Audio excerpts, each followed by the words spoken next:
Good morning, good afternoon, good evening, and good night. I hope you have had and has had a pretty good day today. Hope you have a pretty good day tomorrow. Hope you had a pretty good day yesterday and over the last week since the last Thursday, which was the 27th. And now today it is April 3rd, 2025.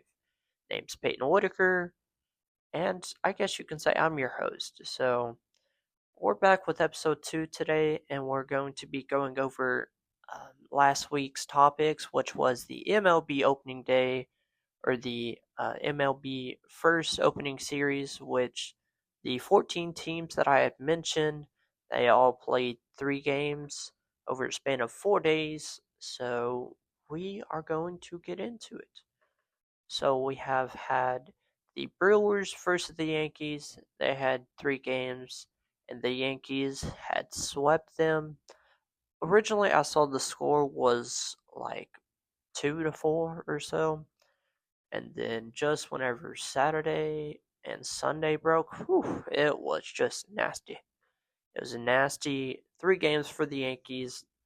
They swept the Brewers with a 20, 12, and a 4 score 36 combined runs over the span of 3 games. So I think if you do some math, that's a lot of runs and a lot of home runs. I think they had like maybe 14, 14 home runs over those games. So that it tells you something about these Yankees. But lately, they've played against the Diamondbacks. It's not really going too swell right now, but it's just the beginning.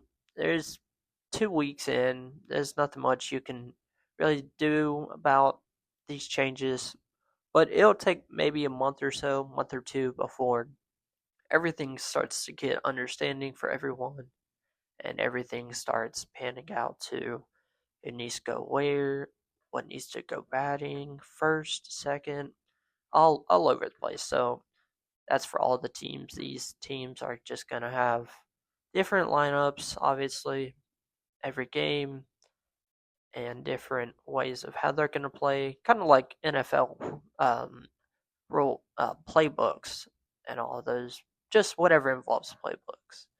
But yes, so we had the Yankees 3-0 the Brewers, and then I'm just kind of not getting specifics for the rest of it, but I'm just gonna talk about it, go over it.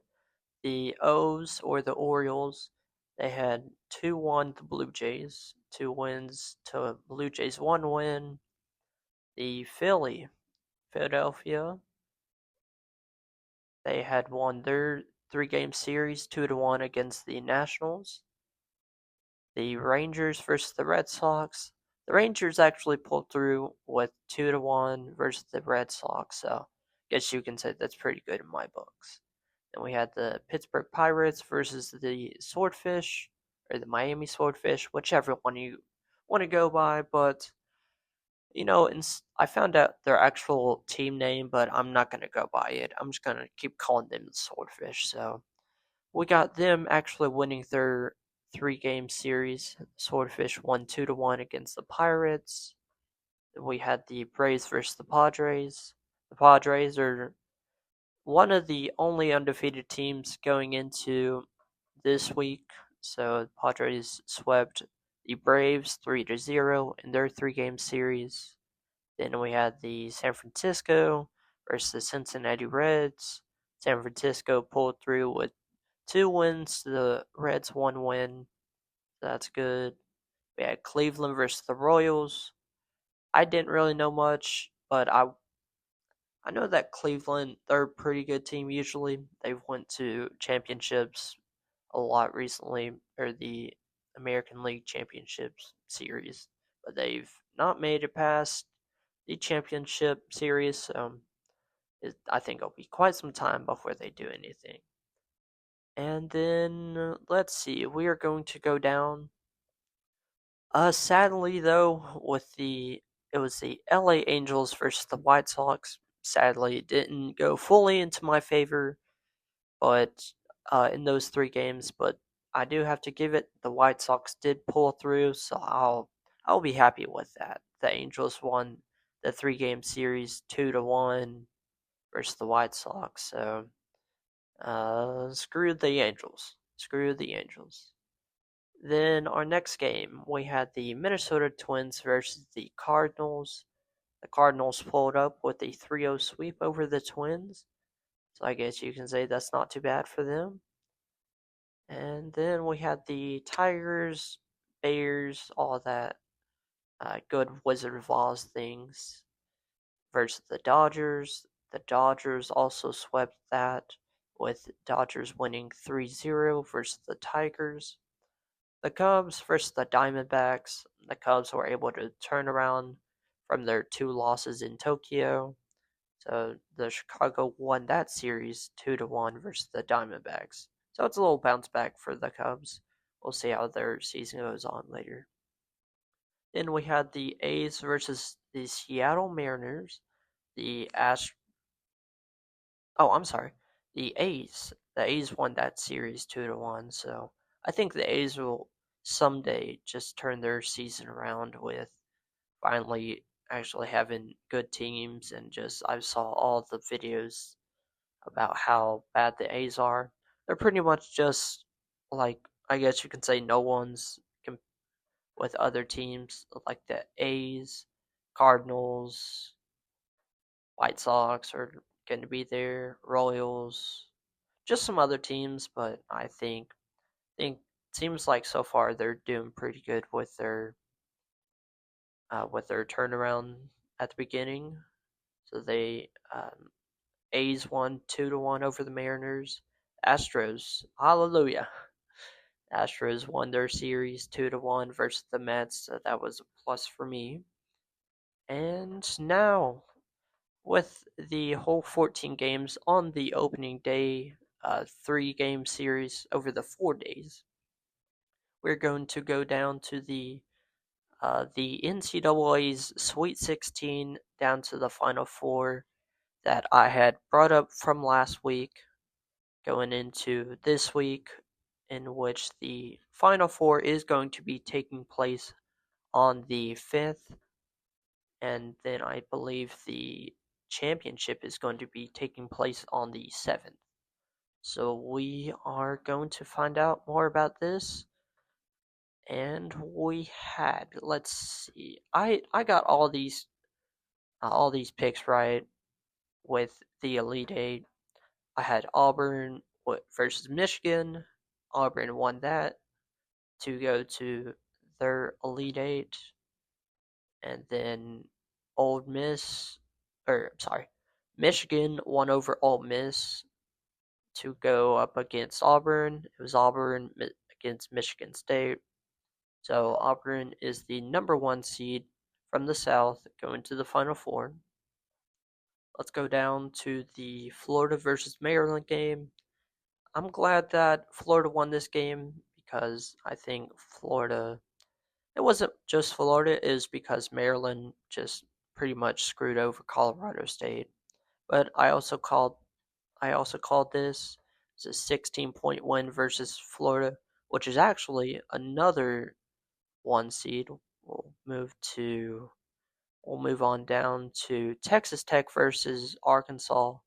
That was too close of a game, but Texas Tech was able to pull that out with the 3 seed.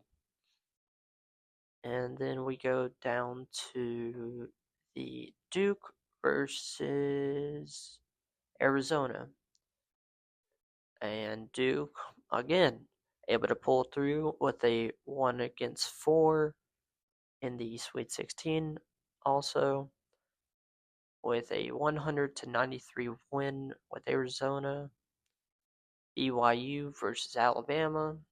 Alabama was able to pull off a very big win against BYU. Final score was Alabama 113, with BYU having 88. Then we had Houston versus Purdue. That was actually scary. Houston versus Purdue was too close of a game. We had Houston with a 2-point win over Purdue. And now we are going to our final game of the Midwest, which was Tennessee versus Kentucky. Tennessee was able to pull that out with a 13-point win, 78-65, being able to go to the Elite Eight. And this is where I got my scores wrong, I guess you can say. I said that Houston would blow out Purdue, but that actually didn't go the way it it wasn't the team that I was looking to see, but I think everyone knew it either way. It was Houston pulling away with their game against Tennessee. Now that was almost a 20 point game with Houston winning over Tennessee. Final score was 69-50. Gotta say, it's a pretty good score for Houston. If you know, you know, I guess. And then we had Duke just handling business like always with the 20-point game, 85-65 against Alabama.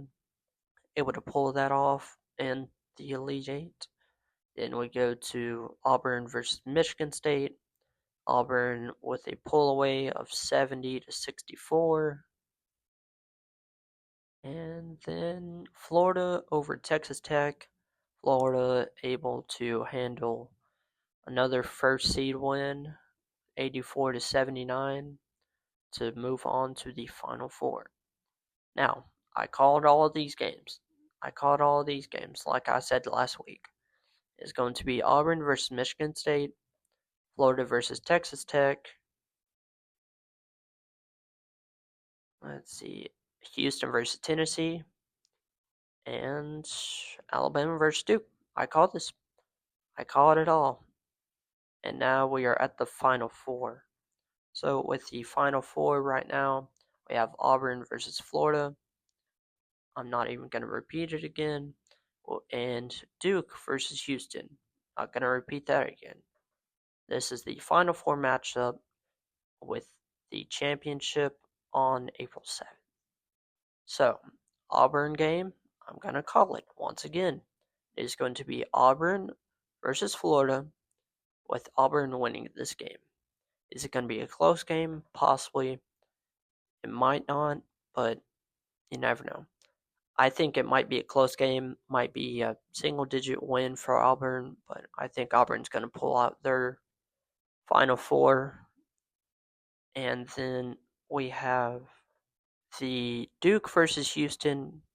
I said again, Duke versus Houston. Duke is going to win this game against Houston.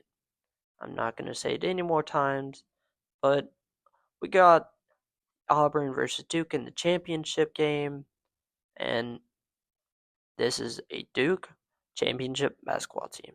Cooper Flagg, best player out in the nation. That's what's said, and that's going to happen. I think if MVPs were in the NCAA bracket or the championship, from everyone saying and Cooper Flagg's stats in the whole nation, he is winning this MVP. So Duke is going to be cutting this year's national championship against Auburn. Might be a very close double-digit win for Duke, but I think that's gonna be this year's final championship call. And yeah, I just kept it small and simple this week. We're gonna get to the end. It's a shorter podcast this week, but I think this is gonna be it for today. So I hope you have a good rest of your day, and I hope you come back for next week's episode. All right, take it easy.